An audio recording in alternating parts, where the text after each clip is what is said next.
Soldiers at Redstone Arsenal ran side by side during a 5K today to raise awareness on sexual harassment and assault. Leaders hope this will encourage people to feel safe enough to report sexual harassment and assault when it happens.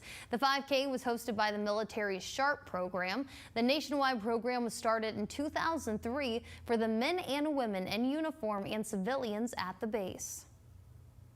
When it came about, a lot of things started happening downrange, and soldiers were a little bit nervous about reporting sexual assaults and rapes and sometimes even harassments. So what they did, it brought those positions in, and we are taking care of those positions, victim advocates, to make sure that soldiers get taken care of, and they can come forward restricted and unrestricted.